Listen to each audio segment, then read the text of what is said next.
Hey team, and thank you for joining us this week. This week's episode is actually brought to you by Raw World Company. So Raw World Company have a range of different products, some of which, or all of which I actually love. So you've got the biltong and the stockies, which is really, really good quality, all from Australia. So it is good quality grass-fed meat, soy-free, gluten-free, GMO-free. It's a high source of protein, obviously. But yeah, the cool thing is that it is supporting Australian farmers.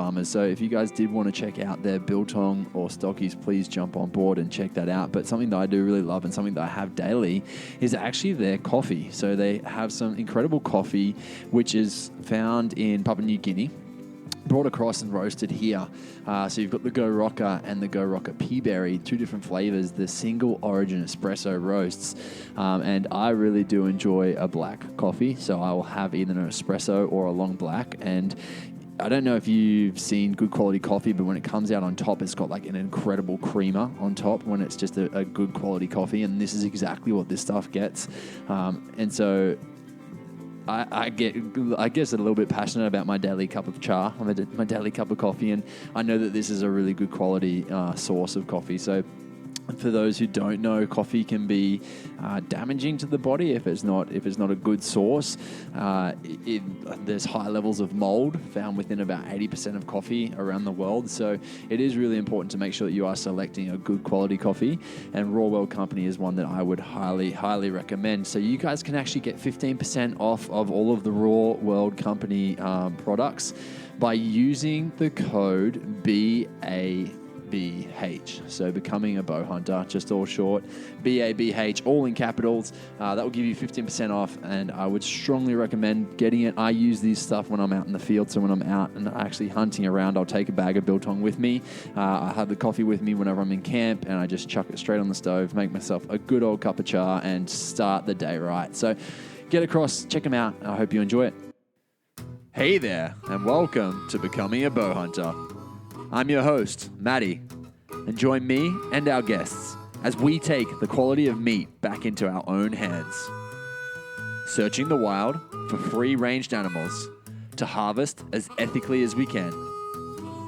I interview a variety of specialists from the bow hunting community to help fast-track your journey as a bow hunter. So sit back, relax, and enjoy this chinwag on one of your favorite topics in the world, bow hunting. All right, here we are, guys. Mr. Brad Murphy, welcome. Thank you. Thanks for having me. So the bow hunting coach, where does that come from? The name or the job? I guess both. How did you kind of come down the route of wanting to become a bow hunter? Like, how did it come into the state of you wanting to help others as well as you doing it yourself? I've always found, like I always say to people, I was really lucky when I started archery and started bow hunting. The local club had a pretty decent coach, and he really helped me a lot and sort of fast tracked my knowledge. So I'd always sort of wanted to help other people out, and I've just got that need to. I like to see people improve and like to see people stay in the sport. And I found, especially years ago, there wasn't much as far as coaching goes. You went and did your introductory course at the club, and then there wasn't anything else. And I was on the committee and things, and you'd see members come in and they'd hang around for 3 months and then they'd disappear and things. Yeah. Just they weren't getting any better and things. And I just thought, I'd always sort of help people out where I could. I've always had a bow press and things like that, so I've always helped, people out locally and things, and it just sort of expanded on from there. A couple of years ago, I decided I just advertised a little bit through Facebook or through Instagram, and got a heap of people asking about whether I run seminars and things. I've never even thought about doing that. Yeah. And then there was more and more people. Oh yeah, I'll come to one. So I put one together, and it's been really successful. That's that side of it, and then as far as the individual coaching is going really well as well. So a lot of people want to learn nowadays. Yeah, definitely. It's pretty interesting. I come from the health and fitness background, and it's always been that you have a coach. And I mean, I do a lot of coaching, and it's crazy to see the difference you can make in a person within a half-hour session, let alone if you're with them for a few weeks or not. And I don't know if you do it, but I do some online coaching with some people, and that is impressive to see the difference you can make just with I'll send a few 2-minute sort of videos of me just talking back and kind of critiquing their movement as they go, and just to see how much they can change it based on the critique is huge. So, I mean, is that something you do? Do you offer up online coaching as well? Yeah, just started doing that, and it's working really well, and it's pretty simple nowadays. Like with phone video, really FaceTime, that sort of stuff. It's really really simple. Like you can pick apart people's technique and make those adjustments really quite quickly and things, and then even just being able to chat to people over the phone, and I was speaking to a fellow today about Fletchers and stuff, and it was just he sort of knew that he was going down the right path, but he just wanted that confirmation and things, and it's really easy and really helpful to people, I think. So yeah, definitely. I think as long as they're not taking the piss and relying on you completely to give them everything, it's like, hey, if they can do a little bit of research first and come to you and say, hey, what do you think about this? It's good to get an opinion.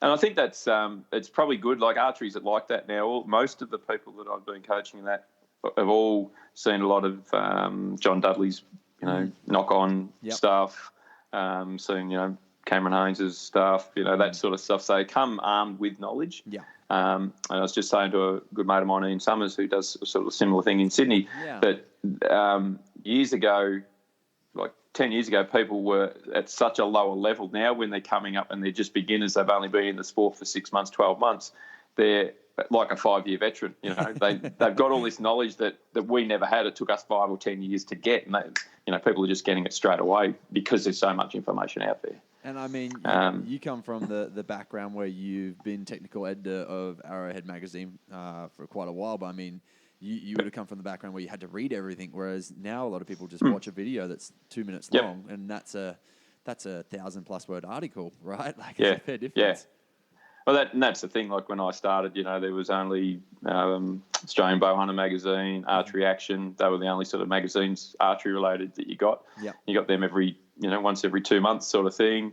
And the rest was just talking to friends, down at the clubs and at shoots and things like that. That was where you got your information from. And no wonder it took us so long to learn. That's unreal. To be honest, myself, I haven't become a member of a club yet because I travel quite a lot for work, or at least last year we were. So I didn't get a chance. Every time they had their open days on, I couldn't get in. And so I don't know. I kind of for me, I was like, well, their open days are on weekends. Any weekend that I'm free, I want to try go hunting. So if I was about, I'm like, I'm going to go hunting rather than trying to get along. And I do kind of feel bad about that because I do want to get amongst the community. I think it is good to kind of support and get that support as well, especially like I said before, because it's obviously good to have that coaching side of things. But for me, something that I found really helped was videoing myself and just having a look at the different videos and giving yourself kind of feedback. Is that something you get people to do as well? Definitely, yeah. And anyone that comes here for coaching, that's the first thing I do. I video them and show them exactly what I'm talking about because, cool. Yourself with training people, like you think you're doing something, and then when you actually see it, you think, oh, geez, I'm actually doing it, totally different. Like, I'm touching the side of my nose with my string, not the end of my nose. I thought I was doing it right. It's all those things. So video is really important, for giving that feedback to people. So. I really kind of find archery is quite a meditative sport. Just like I was just shooting just before, and it's really cool to see how much you can kind of focus in. And you take a shot, and you're like, what went good right then, or what went bad right then? Why was the shot off? Why was it on? What was I doing right? What was I doing wrong? And I think that, I don't know, for me, I really like that process, and I think that's probably where a lot of people get to because it's a process where you kind of get to unwind from the day if you're shooting daily. Yep. Yeah, it is, and. I always say the good thing about archery is, unlike a lot of other sports, you can break every component down, and so you can see every component. Mm-hmm. If you're a weightlifter, you can break your lifts down a little bit, but you've still got that dynamic part of it. There's no stationary part apart from when you're on the floor addressing the bar. Yeah. But everything else you've got to go through the movement. The same with I'm from Victoria, so AFL with kicking football, it's the same thing. You can break up the technique a little bit, but you've still got to go through the motion. Whereas archery is totally different because you can get your grip on your bow in a static position. You can draw your bow and come to anchor and you get your static position. Then you can align your peep in a static position. You're not going through a motion while you're trying to do it. So it makes it really easy to teach people and easy to learn those steps as you go along. And I think it's really I always find that archery is really good like that to transfer then into other sports because you can break it down so well. If people do archery first and then they go to any other sport, they learn how to break whatever movement it is down a lot easier. And I think what you're saying, like, you can then, if you're doing something wrong, you can target that individual part because you can see it at that time, if that makes sense. Yeah, definitely. And I think I really appreciate that. It's really cool that you can break it down stage by stage. I mean, something I'd like to talk to you about is obviously setting up and going for better shots and making the best shots and ethical shots when it comes to hunting or when it comes to 3D archery, trying to make the best shots. I mean, it's probably a good time to say, how many times did you win the Australian National Championship of archery or of the 3D shooting? I won it 3 times. 3 times. Unreal. Yeah. When was the last time? Ooh, it's a few years ago now. It's probably, I'll be going close to 7 or 8 years ago, I think. Okay. Can you break it down for me really quick before we dive into, obviously, shooting in particular? But how does the 3D archery work? Because you don't actually know how far the distance is. It's just kind of come. Correct. And you just come. So with 3D AAA, which is the main 3D archery association in Australia, on a normal 2-day shoot, they'll have 50 targets that you shoot. You'll shoot 30 on a Saturday, 20 on a Sunday. Yep. They're divided into 10 target courses. So you shoot one course, then another, then another. Okay. And they're unmarked distance. So you'll just walk through the bush or wherever the course is. You'll come to come to the target, and there'll be 3 or 4 stakes. There'll be an orange stake for the freestyle shooters, and there'll be a green stake for the hunter class. And whatever class you are, you shoot at a certain stake. The target's out there in front of you and you don't know the distance. You've got to guess the distance. So. And do they kind of tell you at the start of the day, like it's going to range from this to this, or it's just a complete clean No, slate? you know your maximum, what your maximum range will be. So NBO, which is the top class, that's 50 yards or 45 metres is the maximum distance, give or take 10%. They just allow that in there just in case they muck up on the range setting.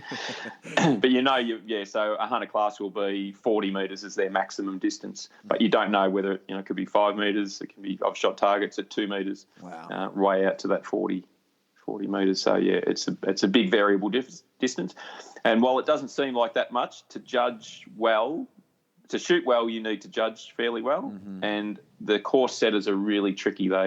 And I used to be a course setter myself, and we just try and make things really hard for people. Dead ground, tunnel shots, anything to confuse your range estimation or your distance estimation. Yeah. So it's quite good fun, and I recommend it to anyone who hunts because it's the closest thing to a hunting simulation that you'll get. Yeah, definitely. I mean, I've come to a few instances in the bush where you range a few things around you, but then the animal runs past that point, and you're like, well, I don't know what is that. And so having that skill of basically knowing where your range is at and if it's still in a distance that you can shoot or not is really, really quite powerful. Like I shot at a deer, and I was like, I think it's about 40 meters. And I ranged it later. It was 25 meters. I'm like, wow! Like my perception was just completely out in the moment where, like, the adrenaline was up and there's trees around, and it just kind of blew me out. And it just went straight over the top. Yep, and that's the thing when your adrenaline's up, there's a bit of anxiety there. You don't judge well, and that's where, again, 3D is really good for that because you're under a bit of pressure because you're shooting in a group, you're shooting for a score, so that adrenaline, that anticipation, that anxiety builds up. So you get used to doing that. Yeah. So the more you shoot 3D, the better you get at it, and then the better it transfers over to a hunting situation. Yeah, that's unreal. I really like that. So if we're going through actual shooting, shot placement, I guess shot sequencing, or let's start at maybe body position in general. Yep. What sort of stance are we looking for a good shot? Like if you're just standing, if you've got the option to stand, what are you looking for? Yep, you're basically looking to address the target with, if you drew an arrow from where you are directly towards the target, put both the toes of both feet, I should say, on that arrow, and then take your leading foot back about half a step, half a foot length, that's how you should address the target. So you've just got that slightly open stance. Yep. So that helps open up your hips and open up your shoulders, so that allows that string angle that you're sort of looking at, so your string's not coming straight down through your arm and stuff. And foot width, you're looking just for your feet directly under you or out a little bit wider? Yeah, about hips to shoulder width apart. Yeah, you want a nice even stance. You see people from time to time trying to shoot with their both feet together. Yeah. And if you've ever stood like out on a hill on a windy day with your feet together, you get blown over really easy. Yeah. If you got your feet wider apart and that sprayed apart, so they're not, even, like one foot's a little bit behind the other, that base of support is really quite solid. Mm-hmm. So yeah, definitely. And that's the same. If you shoot on if you're taking a hunting shot on your knees, you want to be in that same sort of position. Mm-hmm. So knees a little bit apart, the leading knee just a little bit back from the forward knee, wherever you can. The pyramid's only as strong as its base. That's right, exactly right. Yeah. And archery is really big because when you're at full draw, you're actually holding back some weight. Mm-hmm. So it's not like you're just standing there statically. You're standing there and you're trying to hold some weight. So the better foundation you can have, the better. Yeah. Now, when we're gripping the bow, and I've got a funny story here. A guy that Luke Barra, took me through some archery. He was actually probably the guy that got me into it most. Like, I had a few friends, but he was like, "Come on, mate, you got to get into it." And so I went to his house one day and we were shooting a bow, and he got me to pull it back. And he's like, "Yeah, just aim it, you'll be sweet." And I was holding it and pushing the shit out of it, really gripping onto the bow. And of course, I was tweaking my arm in as I was trying to push the bow away from me, shot it, and straight away got my elbow. And it left a bruise for a good few days. It's a good way to bring a little slight tear to a man's eye, I'd say. But it got me hooked, to be honest. But at the same time, I was like, holy shit, like it packs a whack, right? Yeah. Let's maybe break it down so we don't get any injuries from the listeners.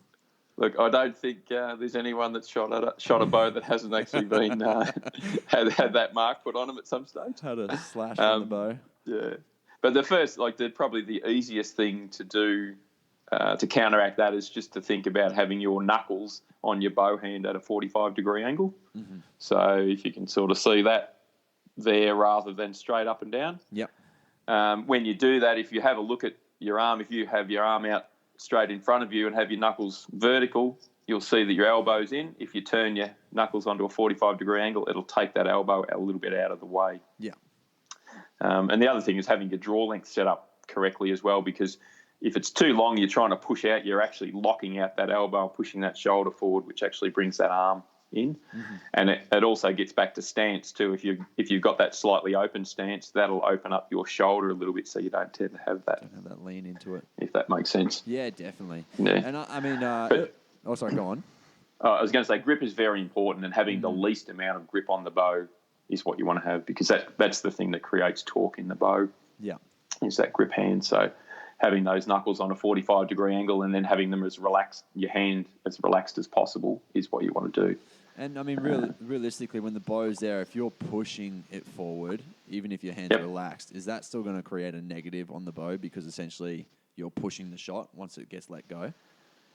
No, that's fine. If your hand's out there and relaxed, all you're trying to do is hold the pressure of that bow out there. Yeah, so you're not trying to actively press it forward. Yeah. No. Some people can shoot like that, where they're pushing forward and pulling on the string at the same time. Mm-hmm. I've never been able to do that. That just makes my shot go all funny. Yeah. I'm better at just locking out my shoulder and wrist and hand, relaxing that hand and just holding it out there so the bow doesn't come back and slap me in the face.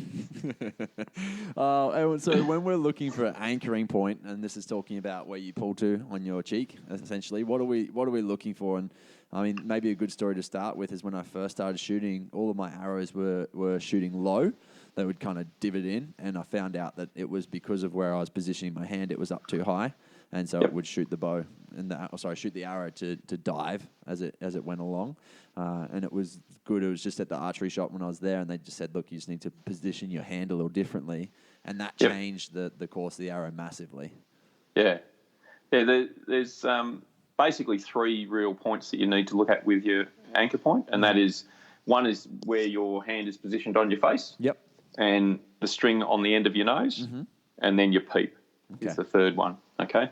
Now, I always tell people that the string on the end of the nose, if you can get that, that's probably the first and most important thing to find. Mm-hmm. So I get people to come back to full draw with their eyes closed and just fiddle around until they feel that string on the end of their nose. Okay. Then once they've got that, where their hand is should be their hand position. Yep. Okay. And then we'll adjust the peep height to that. So to suit that. With them closing their eyes, they're obviously keeping a neutral head position, so they're not leaning either way. Correct. The peeps. Yep. Yeah. And that's why, because most people, when they get their peep put in by the shop or whatever, it might just be, they might not be in the perfect position when they get initially set up with the bow, and their peep's a little bit low or a little bit high, so they come back to full draw and they're looking down into their peep or up into their peep, they're moving their head. Yep. Whereas you should be coming back to full draw, getting your anchor, and then moving your peep to suit that, so you've got that good posture. Yeah, that's really interesting.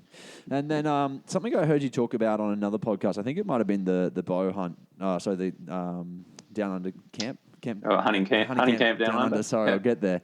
That's all right. I really like that. Like that podcast is really good. But something you were talking about was pressure of the string being against the face and people kind of pulling it into themselves too much.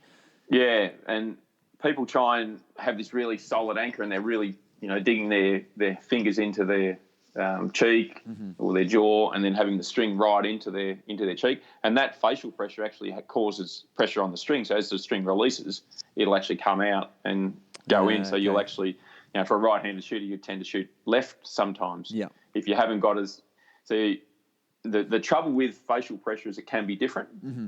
So sometimes you're really anchored in hard, sometimes you're not anchored in enough, and that little couple of mils here at your face, right or left, makes a big difference down the track, right or left, down to the target. Nice. So just having the string just gently touch the end of your nose and just gently touch your cheek is what you're after. And some people, depending on your draw length and your bow specs and things like that, most people can sort of get just the string on the end of their nose and just on the corner of their mouth as well, and then have and that's what you want to have, just nice and loose. But it does depend on facial features. Mm-hmm. Some people that are a bit rounder in the face have a bit more trouble with that. Yeah. I get a lot of people with beards. and they have a real trouble. Like I always want to, joke with them. I'll just cut that little slice out just for their anchor. You know what? I used to have a big beard, and it almost does it for you. Some shots it just rips the hairs out as it goes. Yeah, you definitely that's don't miss right. it. I've got a mate that I'm doing some coaching with at the moment. When he first came, he had a real full-on beard. Yeah. And about the next time he came up a couple of weeks later, he had no beard, just for that reason. Moved away pretty quick. Oh, that's funny. That's good. And so when it comes to, with gear set up in this regard, when we're looking at release aids, this is probably a whole podcast in itself to talk about, but a lot of the times I'd say beginners are probably going to go with a trigger release aid. Yep. What sort of things should people be looking out for with a trigger release? Yeah, I think you're right. Most people will start off with a trigger because it's nice and easy to shoot, and that's fine. But with a trigger, you're wanting to try and I teach people this all the time, you want to find the trigger. So when you come to full draw, be able to put your finger on the trigger without actually squeezing it. Mm-hmm. So just put your finger on the trigger, relax, and then slowly squeeze that trigger. Yeah. Most people, when they first get up there, they first get a bow, they come back to full draw and they just put their finger on and just pull the trigger. Yeah. All right. And that's how you need to. A lot of people need to learn to shoot that way because archery is pretty hard to do. Initially. Yeah. But as soon as you can, you want to get under control and get control of that trigger. And it's just that slowly squeezing motion that you want. A bit like how you should shoot a rifle, not sort of have the the pin float around and as soon as it gets on the target, just go, bam. I got a mate, Andy Stumpf, who was in the Navy SEALs over in America, and he said what they used to always do is put blanks in the guns because they would wait and see how people would shoot. And a lot of the time they'd have a blank in the gun and they'd go to shoot and they would, just because of the tension or the pressure of having to shoot, they'd move their gun, it would fly off to the side just because they were that worked up about the shot. And I've definitely noticed at times when I'm thinking about a shot that intensely, before I even shoot, sometimes you get like a little jump of pressure and it's like, I don't know, it must just be like a pressure build-up, and it seems if you can kind of calm yourself and reset yourself, that tends to really help. Yeah, and that's exactly what happens with a lot of people. And it's funny, years ago, there used to be a release company, Golden Futura, that made a release aid called the Answer, and it was basically a trigger release that you had to actually contract it really or squeeze the trigger really slowly. If it went really quick, it would lock up. Shoot, yeah, wow. And so you give it to. It was funny. You give it to people and they say, "Oh, no, I don't punch the trigger or anything like that," and you give them this release aid. And sure enough, they come back to full draw and they go, bam, and it would just jam up and nothing would happen. It was exactly like what you were speaking about. It used to be the funniest thing. Oh, and now I give people a tension-activated release aid, like a silverback or a Carter Evolution or one of those, and it's the same thing. People come back to full draw and it's not going on, and they try and pull it, and it just nothing happens. It just all So, in regards to best shooting practices that you've seen, what is the best kind of release aid to use? Is it one of the back tension release aids? Yeah. I try and get people into a back tension release aid as soon as possible. I find, especially the tension ones, because they're quite easy to use. Yeah. And it teaches you really good form and really good mechanics for shooting.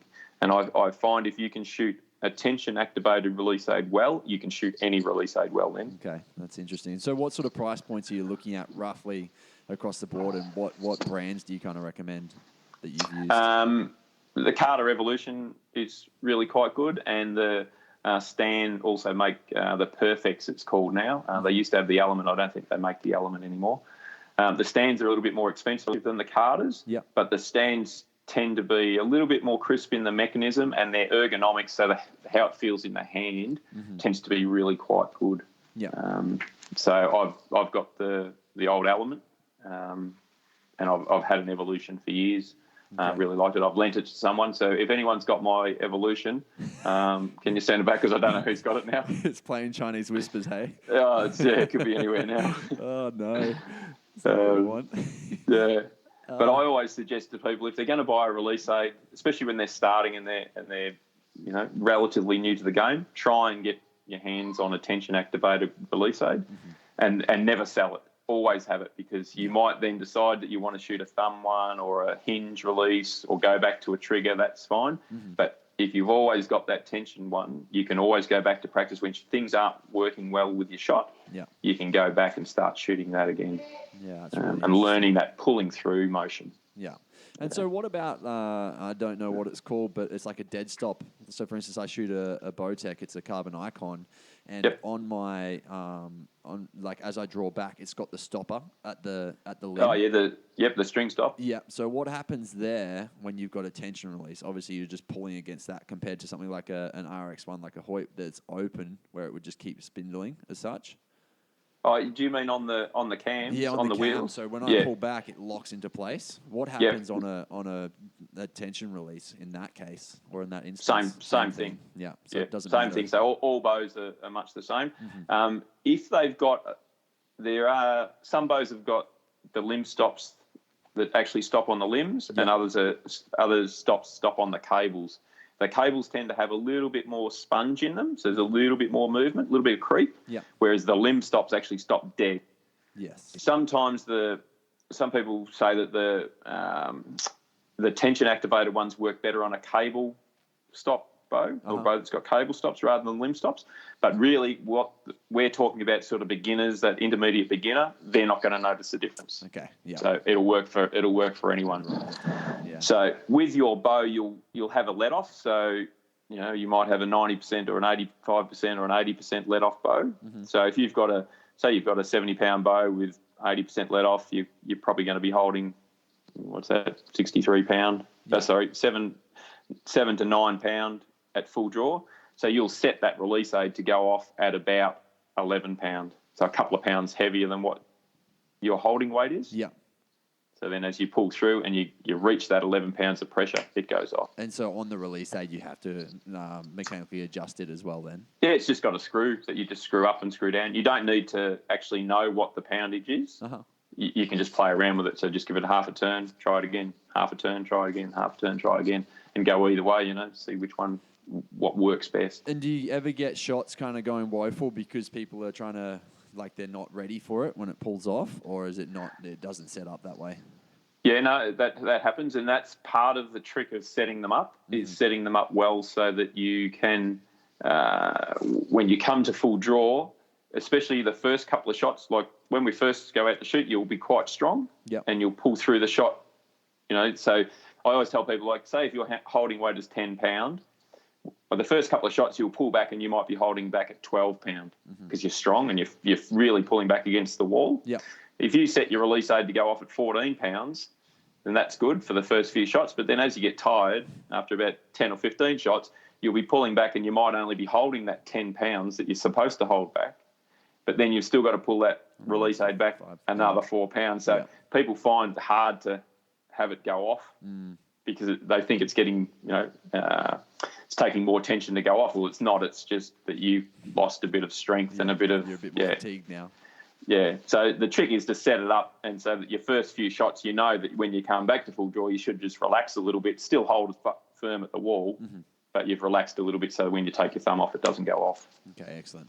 And back to probably, I guess it's more of a stance-related question or body-related question. When we're at full draw, what sort of things are you looking for from the shoulders? Like a big thing that I found was I tended to have my left shoulder, so I'm shooting a right-handed bow. So as I'd pull back my my left shoulder tended to shrug up a little bit, so activating my traps a little bit more. Whereas I always find if I can activate my lats, so the side of my back a little bit more as I'm at full draw, it makes the shot way more comfortable. Yeah, and that's the thing. We want, with stance, we want that T shape, so standing up nice and tall, good posture, and then you want that bow arm shoulder to be down, not up. And look, about lats and what lats are and what they do, obviously. Yeah. A lot of people don't so I just say, just think about dropping that shoulder. Yeah. And dropping that shoulder, and if that doesn't work, you just think about pushing the bow away from you. Because if your shoulder's up high, the bow's in close. If you push that bow away from you, that'll drop your shoulder anyway. Yeah, okay. Awesome. And so, I mean, is there anything else much to touch on anchor without obviously having a video or a picture right in front of you in regards to what we've talked about? No, not really. Consistency with all of this is the key. Yes, okay. And it's doing the same thing over and over again every day of the week, the same way. And so if you had someone that could shoot 5 meters compared to 40 meters, are you going to get them to shoot at 5 meters no matter what? Yep. Makes no difference. In that consistency. Yeah. And so what I like people to do, and George Riles, Griv, he's another really good archery coach in the States. He does a seminar out here every year in Melbourne around November, December. He's big he's a big indoor shooter, big target archer, and teaches a lot of indoor stuff. And he's of the opinion, and he gets all his students to either shoot to score, or if you're just practicing, you actually practice something. So you shouldn't be shooting at 40 metres. You should be shooting at 5 metres or 10 metres, not aiming at anything, just practicing certain things. So whether it's practicing getting your anchor right, or relaxing your hand, or pulling through your shot, or aligning your peep, whatever it is that day that you want to practice on, you actually practice that. You're not actually there just shooting at a target. Yeah. And then when you want to shoot at the target, you actually score that target. So you put the pressure on yourself. All right, I'm going to shoot this. Yeah. And do that. So I like getting people to do that. What I suggest instead is just to get a paper plate and put that on your target and just shoot a paper plate. So you're not aiming for something small. Yeah. The smaller you're aiming for, the smaller thing you're aiming, the target you're aiming for, the more anticipation it brings in. So that breaks down your shot because you're trying too hard. If you've got something the size of a paper plate, it's really comfortable. Your pin floats around in the centre. You can just practice what you're doing and things. So. Okay, and so when we're looking through the peep sight, say for instance, whether it's a real target or whether it's a paper plate, or an animal, what are you trying to focus on? What are you trying to see through the peep sight? What are we trying to line up? You basically want to be able to see the outside of your housing on your pins. All right, and I like to have my peep just a little bit bigger when I'm looking through it, so I can see the outside of the housing plus a little bit of daylight around there. Yeah, okay. And you want to see that even bit of daylight all the way around. Yeah. And then lining that up and then putting whatever pin it is on the target. You just cut out a little bit. It's just the suspenseful moment where you said you just want to see a little bit of daylight around, and we're just trying to see the outside of the pins. What else were we looking for there? Just to basically make sure that you've got even daylight all the way around, not one side's blocked off a little bit. If that's happening, then your peep alignment's not quite true. Yeah. So even daylight all the way around, then put whatever pin it's on it and let it have it. Yeah, excellent. And if you're, do all sites have a level on them? Will all sites have a level? Most sites nowadays do. Yeah. That was something I didn't really pay much attention to, which seems silly now because obviously it's there for a reason. And I just used to line it up, and my shots were just not consistent. I'm like, what the hell's going on? And so I finally started paying attention to that, and that's kind of the first thing I pay attention to now once I'm lined up is make sure that's on, and then I'm comfortable to take my shot. And it's crazy the difference that made. Who would have thought? Hey. Oh, it's amazing. I always tell people the club that I started at down here, they have a target that's normally one of the max distance targets, so 50 metres, and it's on a real side hill. Yeah. And that's where you need your bubble the most, is on a side hill, because if you don't take any notice of the bubble, your bow will actually be leaning away from the hill. Yeah. And without, like years ago before we had bubbles, we always used to think, all right, side hill, need to lean the bow into the hill, and that just straightens you up. With this particular target, you can go down any day of the week and you can see all these arrows off to the left because everyone just shoots to the left because their bow's canted over to the left and that's where their arrows go. Just flies off. It's an amazing sight. Like any time you go down there, I always point it out to people. Like it's just for years and years of people shooting, it's always off. There's just so many arrows off to the left of where centre is. So does it change? Obviously, if you're going uphill or downhill, what are you looking to change with the bow? Just the distance, the angle. Uphill and downhill, then you're starting to look at your third axis, and that's more your sight going forward and back. So if it gets really complicated. This, I think that for most people and for most situations, just having that bubble level for the second axis is the main thing to do. Yeah. And the easiest way to do that is just get a spirit level, whack it up against the limb pockets, see where that is, see where your bubble is, and then adjust your sight bubble from there. Third axis, probably a bit too complicated to explain at the moment, but no, that's good. That's cool.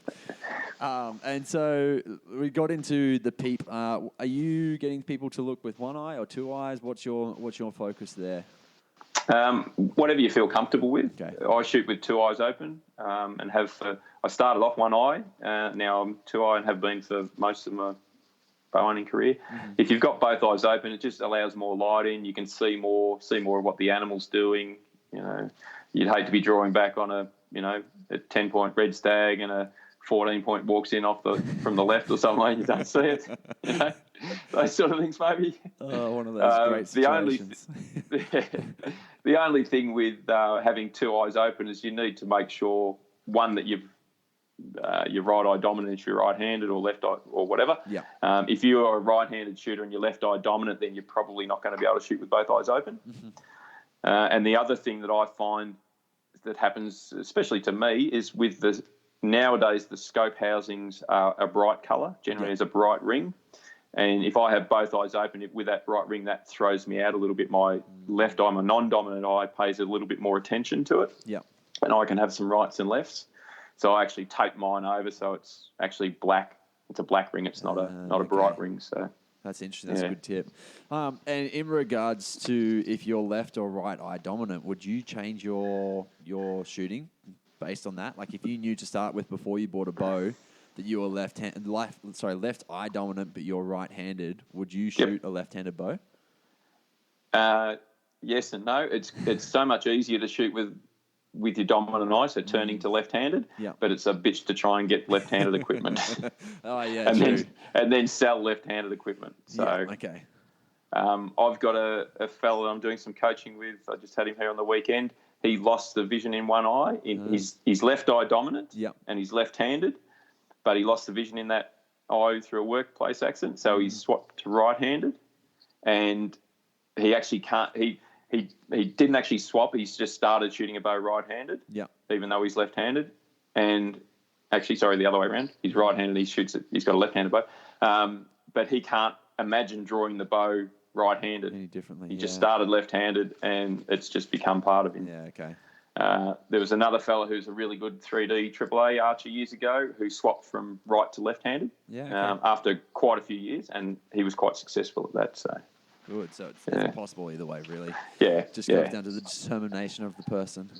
And also just that left-handedness, it's hard to get gear. Yeah, that's a good point as well. Yeah. So when it comes down to, once we've got the peep in sight and everything, what are we actually aiming for in regards to the target? So you've got your target in sight. What are you looking for? Are you trying to move, like hover the pins? Are you trying to dead point the pin?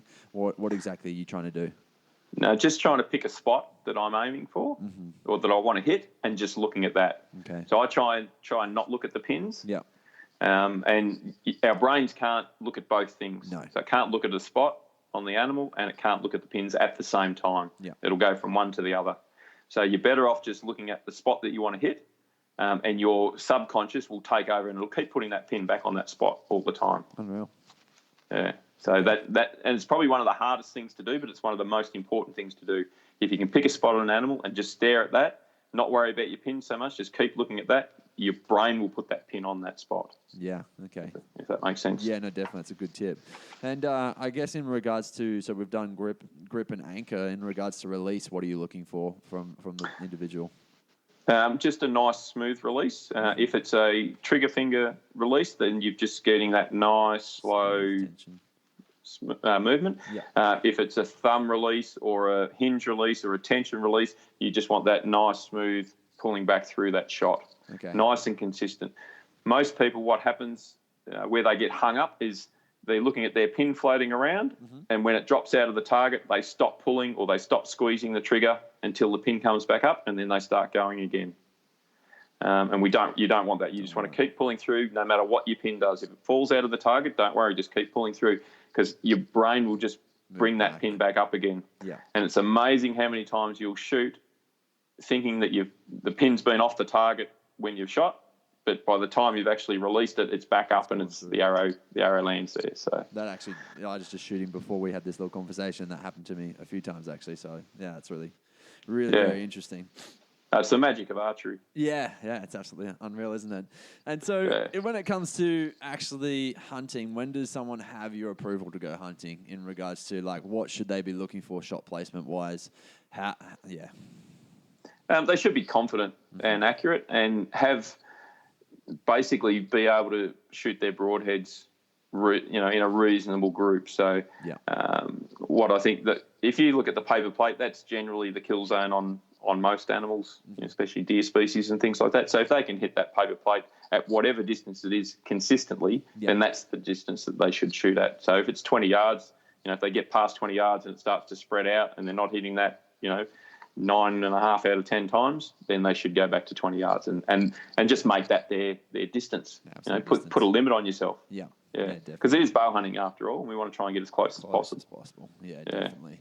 And I mean, really, once they decide to go out, they've got a whole other ball game to learn in stalking animals and finding animals. Well, that's right. Yeah, and all the rest. And of that's the fun part of it. It's just trying to get close and getting in there into their space. Without them knowing there and still being able to draw the bow and do all that sort of stuff. So definitely. Yeah. All right. I actually heard you talk about it once. You were saying about walk a lot, see a little. Walk a little, see a lot when it comes to hunting. What exactly are you referring to? I mean, is this pretty much, it does kind of speak for itself, but in what sort of proximity are you talking about here? A good example is when mate and I first started bowhunting. We started together. We joined the same club, and we ended up with two deer with property each that were actually neighbouring properties that had deer on it. When we used to first go, we had no idea, and we'd just be walking around, and we'd walk so much, and we'd see deer all the time because we'd be spooking them. We'd be putting them up. They'd be bedded there, and we didn't know, and we'd put them up, and it happened all the time for probably 12 months or so. It wasn't until we sat back and thought, well, we've got to do this a bit better. So we started then, not walking so much. We'd walk to the, edge of paddock and glass, or, we'd find where their travel routes were, and we just sit there rather than walk through them all the time. So we're not sending the place up. We're not just spooking the animals. We saw a lot less deer, but when we did see them, we had shot opportunities, or certainly stalking opportunities, as opposed to seeing 10 deer, but just their bums as they're running away from us, sort of thing. And for you, how many hunts did you go on before you were actually successful in regards to deer? was just saying that to a fellow the other day. I reckon it was probably 18 months to 2 years before we shot a deer. Yeah, wow. And we hunted just about every weekend, Saturday and Sunday. That's true. We don't have a very big fallow population here, and where we were hunting, there was probably only 10 or 12 deer at the time. Yeah. But yeah, we were hunting for a long time to try it before we got one. And then, funnily enough, I shot a doe one weekend, and Tim shot a doe the next weekend. Oh, no way. And then the floodgates opened, and you hear that so much with people. Like, it takes so long to get their first one, and when they get their first one, then it just keeps going. So yeah. But I guess that's, as I said, we didn't have a very big population of deer, didn't have a very big property to hunt, so it was a bit harder. But yeah, some people go out and get them on the first weekend and stuff, depending on where they're hunting and a bit of luck. Yeah. And for you, like with your diet at the moment, how much is your meat supplemented or your protein supplemented by wild game? Most of the time, it's pretty much 50-50, I would think. Uh-huh. Of late, it's been a bit less because I didn't shoot a deer last year. Not here. I shot one in Bulgaria, but I couldn't bring the meat back. Yeah. But yeah, didn't hit one. I didn't shoot one here. The fallow property I had, I didn't find anything worth shooting. There was does there that I could have shot, but nothing. I was only sort of after a buck and things. Yeah.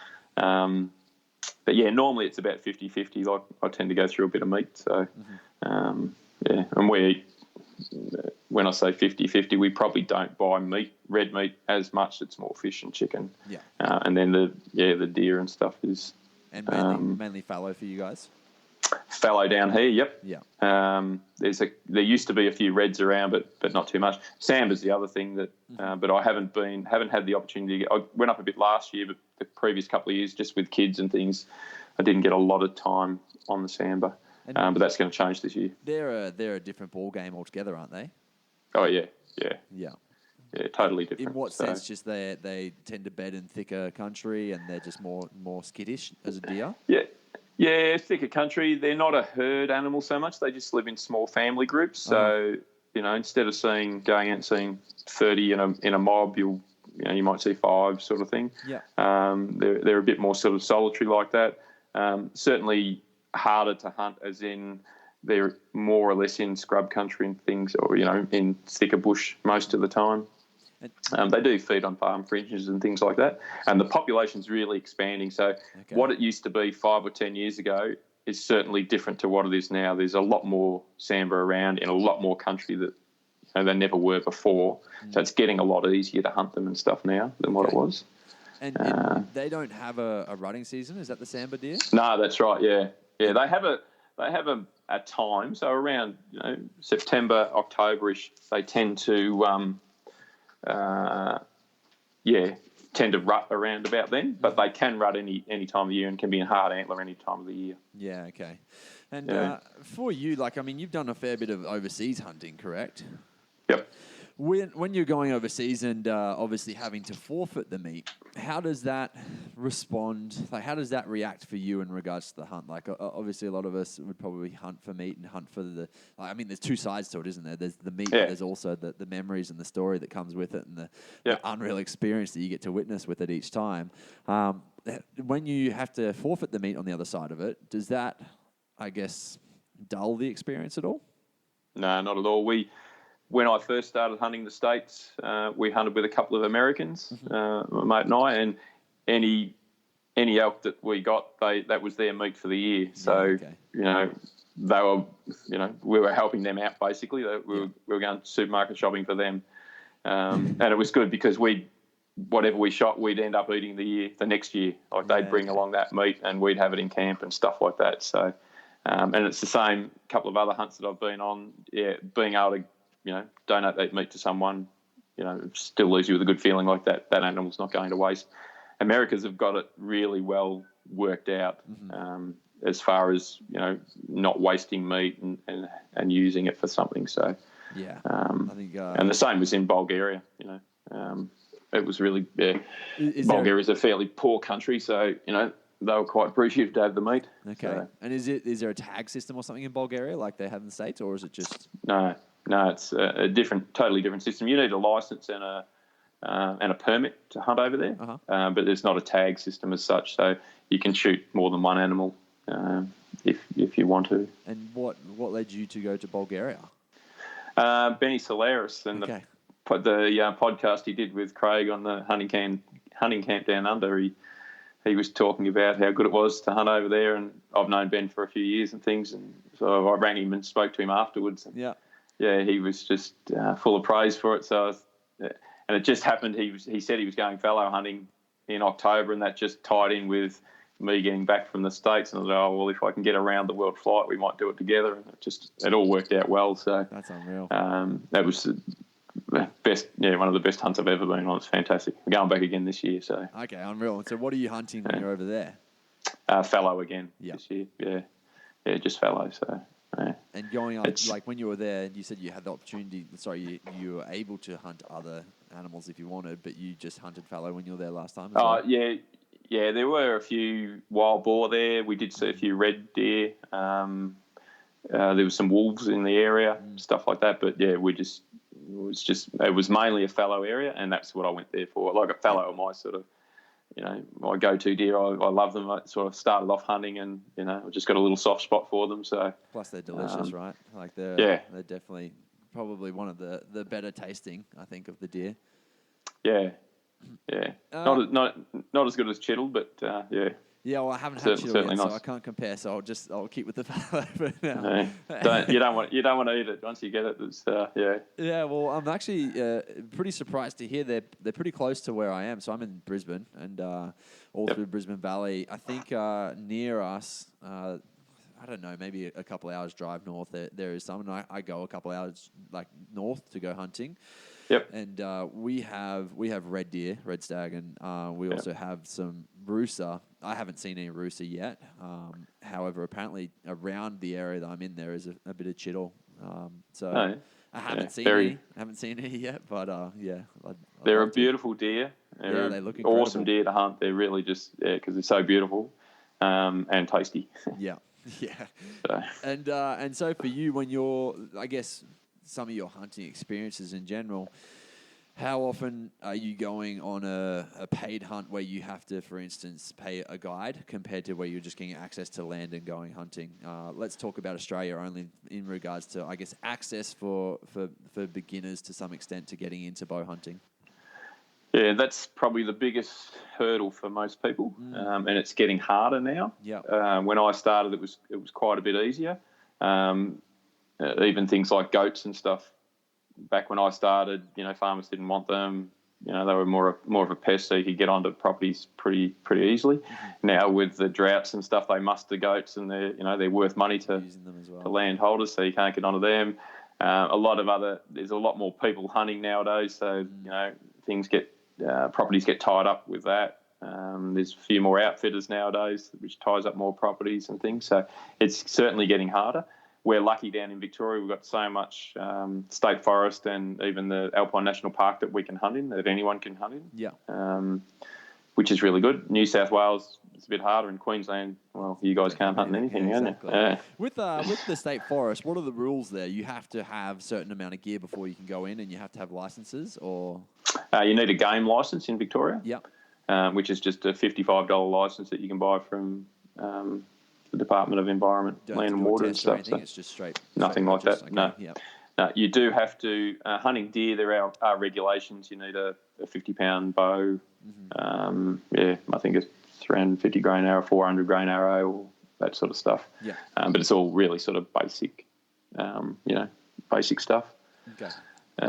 So yeah, we're pretty lucky. We've got a lot of deer species and a lot of state forest, and as I said, some Alpine National Park you can hunt in. So yeah.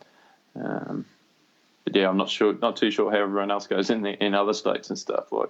Yeah, well, I mean, I was having a very interesting conversation about the whole public lands in Queensland the other day and state forests and stuff, and a guy that I was talking to kind of feels that there's no need for, like, in regards to the government side of point of view, that there's no need for them to necessarily allow us any access to the land, because monetarily it's not going to be very valuable to them. Whereas I don't know, I kind of feel the opposite way about it. Like if they were to put some some sort of system in place where you had to pay for licensing, and then maybe if you had to pay for either a tag system or something where you could, I guess, potentially get the deer, even if you paid per deer that you got. I don't know, but I feel like there's definitely a system they could put in place that could be very worthwhile for them.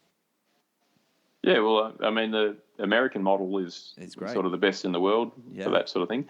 The only problem with the American model is you can only hunt, for 1 month a year.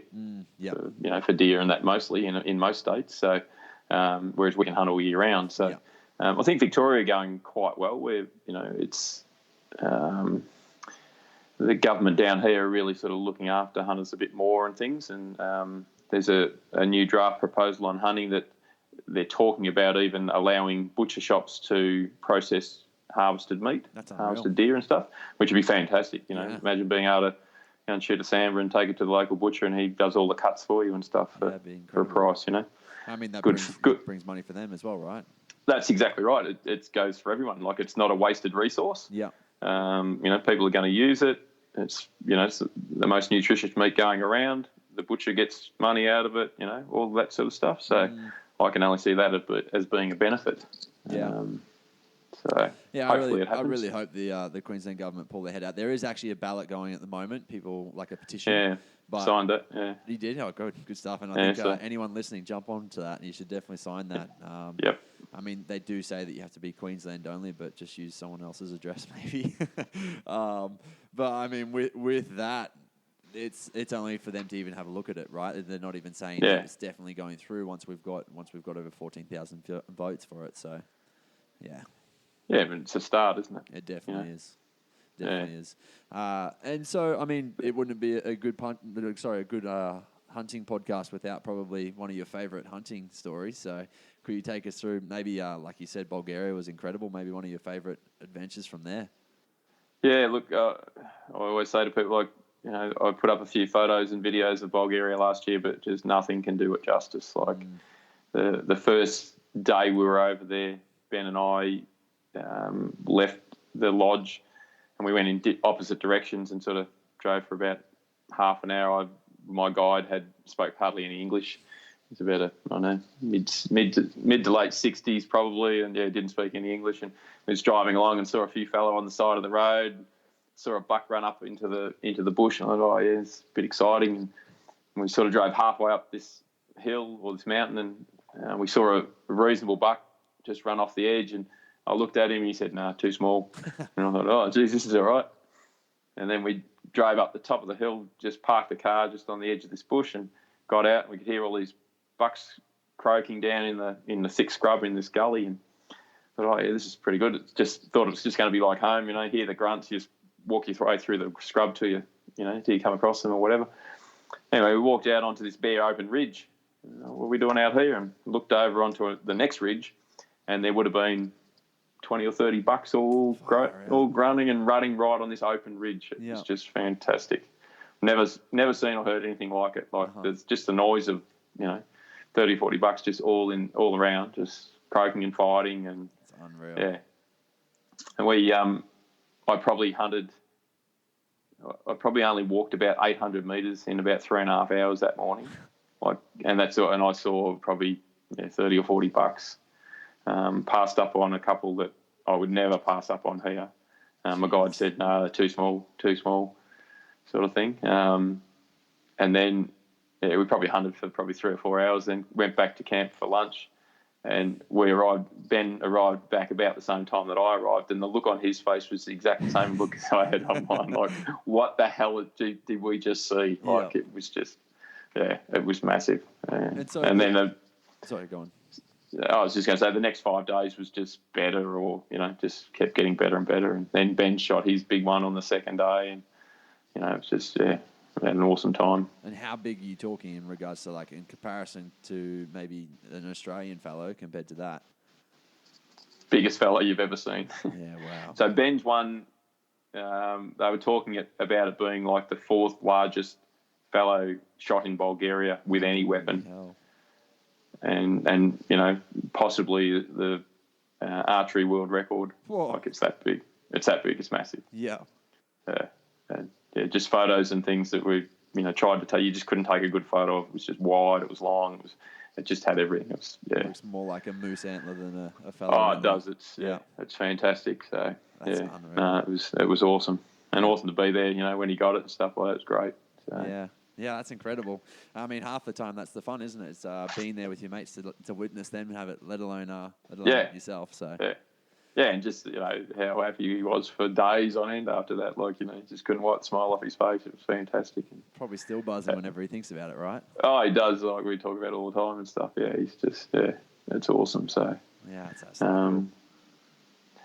and then we were we just had a great trip. We had great weather, great. The guides and all the people there just couldn't do enough for you. It was just such a friendly place. Yeah. Even though they didn't speak much English, but yeah.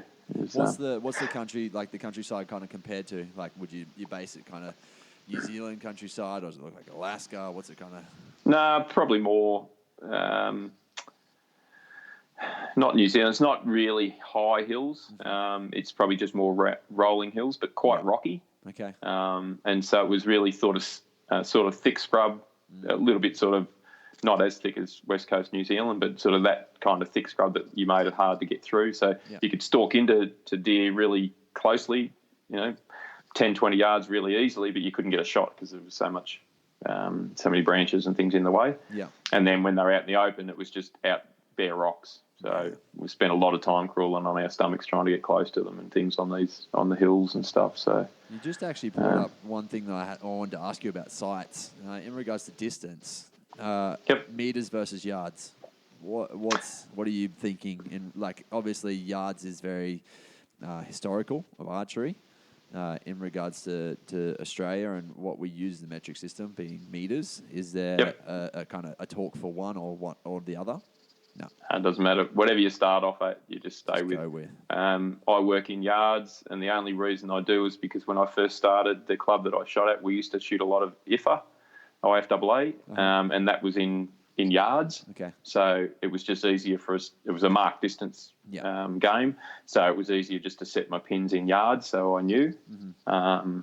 But yeah, most of my friends and stuff shoot in meters, but I can convert meters to yards quite easily. I've done done archery enough. So yards. I mean, anything American, like any of the American games and stuff like that, are in yards. So it just made sense to me. What I'd like to cover real quick is, I guess, closing thoughts from yourself in regards to, or closing tips for a new hunter or for new hunters in general. What are kind of your thoughts and I guess tips you can give us? I guess getting some coaching wherever you can will fast track you. Mm-hmm. You don't necessarily need to join a club. Sometimes your local pro shop can do that and things like that. And the other thing is just practice and trying to be consistent with what you do. So, whatever it is, however you shoot, that consistency is the main thing. Yep. And the third thing is just enjoy it. We talk about coaching and, you being aware of your stance and your anchor and all that sort of stuff, but it's just fun flinging arrows too. So don't be afraid to, just get out there and lob them, and have a bit of fun with it too. It can't all be work and pressure and stuff like that. So yeah, definitely. And I guess the other thing is probably buy good equipment where you can. Okay.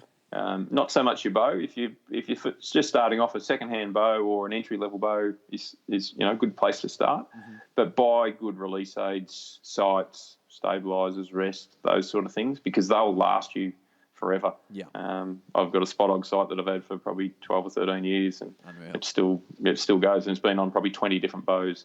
You change bows, but you don't change sights and release aids much. Right. In your opinion, how often should you change your strings? Probably every 1 to 2 years, depending on how much you shoot and how well you look after them. Yeah. The strings are pretty hardy nowadays and things.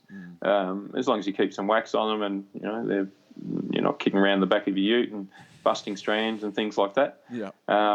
They don't nowadays. Even the stock strings that come on bows are really quite stable. So once they've settled in, they don't tend to rotate, or you get peak rotation or cam issues, cam timing issues, or anything like that. So probably a good couple of years nowadays. Yeah. That's really cool. All right, well, Brad Murphy, thank you very much. Where can people find you? Where can people get in touch if they wanted to potentially take you on as a coach, if they ever wanted to as well? Yeah, I'm on Instagram as Aussie Bowhunter, but it will soon be the Bowhunting Coach. I'm going to change that name over soon. Yep. I'm on Facebook just as Brad Murphy, and also, they're probably the two main ways to get hold of me. Yeah, cool. Or just email Brad at the bowhuntingcoach.com. And for 2019, do you have any seminars coming up?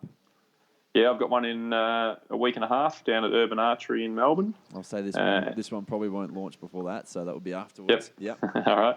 And then I'll have one coming up in Sydney again. Probably it'll be post-rut, so we're probably looking at about May for that one. Yeah, okay. Right. And then, I've got dates I've got places to go, just not enough dates and times at this stage. I'm just trying to work all that out this year. Yeah, that's unreal. I'm sure you're a well sought after man. Oh yeah, look, I hope so. Oh, look, I just like to help people out, mate, and if I can do that, then I'm, as I said, always said I'm happy to answer questions. People got any questions about anything, it's free of charge just to send me a PM or a DM or whatever, or give us a call or whatever. Yeah, mate. That's unreal. I mean, you're super receptive to this. I mean, if anyone's listening, or the people who listen to this would actually get a lot out of it. So, I mean, for those who are new to hunting or who have enjoyed the show and think that others can get something out of the show, please pass it on, because, I mean, like Brad said, this is his way of helping out, is kind of getting this information out for free. And, I mean, it's pretty invaluable, really. And I think you can, like you said, you can fast track your whole experience as a bow hunter based on the things that you learn. And if you're learning good quality stuff, then obviously it's going to get you there a lot quicker. Yeah. You don't have to waste 10 years like we used to all have to do. That's unreal. We've got it quite easy, don't we? All right, mate. Well, thank you very much. Listeners, make sure you get across and give Brad a like, give him a follow, and make sure you check out his adventures. Thanks heaps, Brad. Awesome. Cheers, matey. Thanks, mate. Team, thank you so much for listening. Don't forget to head across to your podcast app and hit the subscribe button. It really, really does help out the show. If you guys want to get in touch with me, you can email me on matty@becomingabowhunter. That's MATTY @becomingabowhunter. Or, of course, follow along the journey on Instagram at becomingabowhunter.podcast. You can see us on our website, which is www.becomingabowhunter, as well, becomingabowhunter.com, as well as jumping across to Facebook and checking out Becoming a Bowhunter. Thank you so much, team.